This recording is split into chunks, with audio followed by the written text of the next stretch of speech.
शुरू हो गए सर? पूछो सर, तीसरी अघाड़ी का जो चल रहा है क्या सच है? देखिए, मैं मीडिया के जरिए ही मुझे ये बात पता चली है कि कोई ऐसी तीसरी अघाड़ी बनाई जा रही है अजीत पवार साहब द्वारा, और उसमें वो एमआईएम को भी शामिल करना चाह रहे हैं। तो अभी तक ना तो मेरे पास कोई संकेत आया है, ना कोई संदेश आया है, ना किसी से कोई बात हुई है। और मैं महाराष्ट्र का एमआईएम का अध्यक्ष होने के हैसियत से जो भी फैसला होना है, अगर किसी अलायंस के साथ जाना है तो वो असद साहब और मैं मिलके ही उसको फाइनल करेंगे। लेकिन अभी तक ऐसा कुछ आया नहीं है। अगर आता है, कोई अच्छा प्रस्ताव आता है जिसके अंदर मुसलमानों को अच्छी नुमाइंदगी मिल सकती है, तो हम उसके बारे में पॉजिटिव तरीके से सोचेंगे। क्योंकि आज हमको एक बात समझ में आ गई है, लोकसभा के इलेक्शन के अंदर एक भी किसी भी मुसलमान को टिकट नहीं दिया गया।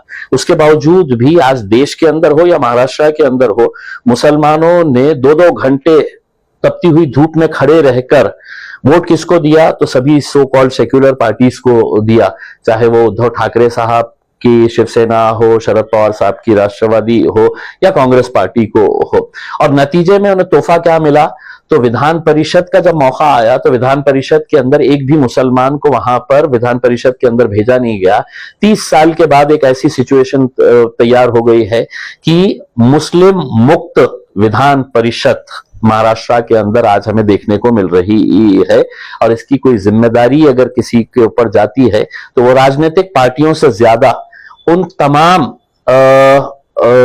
लोगों के ऊपर जाती है, उन तमाम मौलानाओं के ऊपर जाती है जिन्होंने रोड के ऊपर खड़े रहकर ये कहा था कि नहीं, हमको इन्हें वोट देना है करके। तो आपने कभी ये सौदा नहीं किया है कि हम अगर आपको वोट देंगे तो आपने कम से कम हमारे 2 विधान परिषद के अंदर भेजना चाहिए, 1 लोकसभा के अंदर कम से कम जाना चाहिए। जो इकलौता एक था उसे भी हरा दिए, यही लोगों ने मिलकर हराए हैं। अब इसकी जिम्मेदारी कौन लेगा? लेकिन अब नया विधान सभा का वो आ रहा है इलेक्शन, अलायंस हो या ना हो, हम तो पूरे डट के अब मैदान में उतरने वाले हैं। देखिए साहब, अब राजनीति के अंदर ऐसा हो गया है कि रात में किसके साथ रहते हैं, रात में सोते किसके साथ है, सुबह उठने के बाद है तो किसके साथ चले जाते हैं, ये पूरे महाराष्ट्र देख रहा है। छगन भुजबल साहब किससे मिलना चाहिए, कहाँ जाना चाहिए, ये उनका जाती इख्तियार है करके, इसमें मैं क्या बोल सकता हूं करके। लेकिन अब राजनीति बहुत घटिया लेवल के ऊपर आ चुकी है महाराष्ट्र के अंदर। सब अपना अपना जाती मफाद, जाती फायदा देखने के लिए कर रहे हैं। और इसमें सबसे बड़ा खामियाजा अगर किसी को भुगतना पड़ रहा है तो वो मुसलमानों को भुगतना पड़ रहा है। आप देखेंगे कि कल विशालगढ़ के अंदर जो हुआ है कोल्हापुर में, मुसलमानों के घरों में घुस घुस कर मारा गया। औरतों के गोद में छोटे छोटे बच्चे हैं, बिलक बिलक कर रो रहे हैं। उनके गाड़ियों को नुकसान पहुंचा गया, उनको तोड़फोड़ की गई है। कोई आवाज उठाने के लिए तैयार नहीं है। वही संभाजी महाराज जो शाहू महाराज के वंशज बताते हैं, उनके घराने से ताल्लुक रखने वाले, जिस शाहू महाराज को जिताने के लिए कोल्हापुर के मुसलमान सड़कों के ऊपर निकल आए, मौलाना लोग वहां पर है तो लोगों के बीच जा जा कर नहीं, हमको है तो इनको जिताना है करके पूरे घर में दुपक कर बैठ गए हैं इसमें।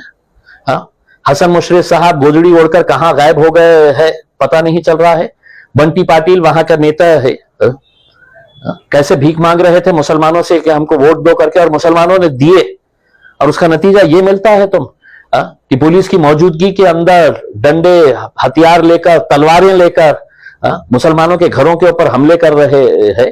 तब कहां छुप गए हैं वो लोग जो इनकी पैरवी कर रहे थे? अगर शाहू महाराज अगर दिल्ली तक पहुंचे हैं तो उसमें मुसलमानों का योगदान है या नहीं है, ये उन्होंने पूछना चाहिए, बोलना चाहिए हमारे को। या बोल दीजिएगा खुले तौर के ऊपर, नहीं मुसलमानों ने नहीं दिया है करके हमको। तो आज जो हालात बन के आ रहे हैं, कोई हमारे साथ आए ना आए, हम तो अपनी अब ताकत दिखा के रहेंगे। अतिक्रमण की कार्रवाई योग्य होगा? भाई, अतिक्रमण के बारे में हम कहीं पर भी ये नहीं कह रहे हैं कि हम किसी बात का हम ऐसा समर्थन करते हैं करके। उसमें अगर अतिक्रमण हुआ तो क्या आप तलवार लेके निकलेंगे? क्या इस मुल्क के अंदर, राज्य के अंदर कोई जंगल राज चल रहा है कि तुम तलवार लेकर है तो मुसलमानों के घरों में घुस जाएंगे? 4 किलोमीटर दूर एक गांव जहां पर कोई अतिक्रमण का मामला नहीं, सिर्फ मुसलमानों के घरों के ऊपर हरा झंडा देखिए, और वहां पे घरों में घुसकर है तो गाड़ियों को जलाया गया, घरों में घुसकर तोड़फोड़ की गई। क्या क्या ये इस तरह का राज चलने वाला है? तो हमको भी बता दीजिएगा कि साहब अब जिसके हाथ में लाठी रहेगी भैंस उसकी रहेगी करके। हाँ, तो हम भी कोई कमजोर नहीं है, हम भी लाठी उठाने के लिए तैयार है अगर आप हमको मजबूर करना चाहते हैं तो। हाँ, अगर पुलिस की मौजूदगी के अंदर यह गुंडा राज चल रहा है, तो आप हमसे क्या उम्मीद करते बैठे हुए हैं? हाँ, कि हमने हाथ पे हाथ धरे बैठे रहना और देखते रहना चाहिए? हाँ हाँ, हमारी बहन के ऊपर हमारे घर में है तो उनके घर में घुसकर है तो हमला किया है। हाँ, बाकी हिजड़ों की तरह नहीं है हम। हाँ, हम भी है तो सरकार को, हुकूमत को, पुलिस को यह साफ तरीके से बताना चाह रहे हैं, अगर आप चाहते हैं कि हथियार हमने भी उठाना चाहिए करके, तो हमारे में भी उतनी ताकत है, हम उठा सकते हैं करके। देखिए, मैं असद साहब का एक शागिर्द हूं मैं। यही असद साहब की बदौलत मुझे इस शहर का प्रतिनिधित्व करने का आमदार की हैसियत से मौका मिला। फिर मैं खासदार बना उन्हीं की वजह से। आज अगर उन्हें मुझे कोई हुक्म देते हैं कि तुम्हें इलेक्शन नहीं लड़ना चाहिए, तुम्हें लड़ाना चाहिए करके, तो मैं वो काम करूंगा। अगर उन्हें मुझसे कहते हैं कि जाओ तुम ये कॉन्स्टिट्यूएंसी के अंदर जाके लड़ो, मैं वो काम करूंगा उसके अंदर। क्योंकि मेरे एक जिन्होंने मुझे यहां तक इस मुकाम तक पहुंचाया, मैं उनकी इज्जत करता हूं, उनके हुक्म का पालन करेंगे। आपल्या झालेल्या बैठकीमध्ये किती ठिकाणी आपण लढणार आहात ते ठरलेलं आहे? ये कुछ नहीं ठहरा है, हमने पूरे जिलों की मीटिंग लिए थे और ख्वाहिश तो बहुत सारे लोग रखते हैं उसमें।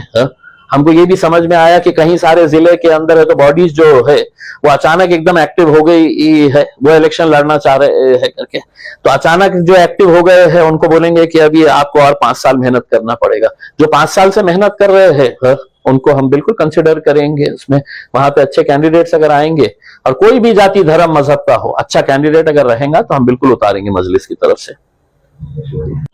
देखिए, मेरी तो ये है कि मैं खुद जाना वहां पर चाहता हूं, लेकिन अभी मैं ये देखना चाहता हूं कि जिन पार्टियों को इख्तिदार में लाने के लिए जिन मुसलमानों ने रास्ते के ऊपर खड़े रहे थे कि नहीं हमको उद्धव ठाकरे को जिताना है, तो उद्धव ठाकरे के मुंह से क्या निकलता है इन मुसलमानों के लिए? शरद पवार साहब के मुंह से क्या निकलता है? कांग्रेस के मुंह से क्या निकलता है? उनके नेता वहां पर जाते हैं या नहीं जाते हैं करके। और सबसे बड़ा, वो मौलाना लोग जो इनकी पैरवी कर रहे थे, वो मौलाना सड़क के ऊपर आएंगे या नहीं आएंगे? चुनाव के वक्त में सियासत हम करना चाहिए, साल भर हमने इन लोगों के लिए खड़े रहना चाहिए, लड़ना चाहिए, और आप इलेक्शन के वक्त में आएंगे और कहेंगे कि नहीं नहीं इनको वोट दे दो करके। अब ये पूरे मौलानाओं की जिम्मेदारी है कोल्हापुर के कि जाना और उस शाहू महाराज से सवाल करना कि तुम्हारे को लोग दिल्ली तक हमने पहुंचाया है और बदले में हमारे को हमारे घरों में घुसकर तुम मार रहे हैं। देखिए, पुलिस ने वहां पर भारतीय जनता पार्टी और एकनाथ शिंदे की शिवसेना के कार्यकर्ता की तरह काम किया है। वहां पर उस वर्दी को शर्मिंदा किया है जिस वर्दी के अंदर आईपीएस ऑफिसर्स और सीनियर ऑफिसर्स वहां पर खड़े हुए थे। उसमें उतार दीजिएगा, वो वर्दी उतार दीजिएगा, भगवा चोला ओढ़कर राजनीति के अंदर आइएगा, लेकिन जब तक वो वर्दी है तो उसका सम्मान और इज्जत करते हुए जो ड्यूटी, जिसकी कसम खाए है आपने कि हम देखेंगे नहीं कि कौन सी जात का क्या है करके, जहां पर भी लोगों के साथ नाइंसाफी, पुलिस की मौजूदगी के अंदर इस तरह की गुंडागर्दी चल रही है, तो हम तो ये सवाल करेंगे, फडणवीस साहब, एकनाथ शिंदे साहब, बताइए, अजीत पवार साहब, बताइएगा कि किसने पुलिस वालों के हाथ बांध के रखा था?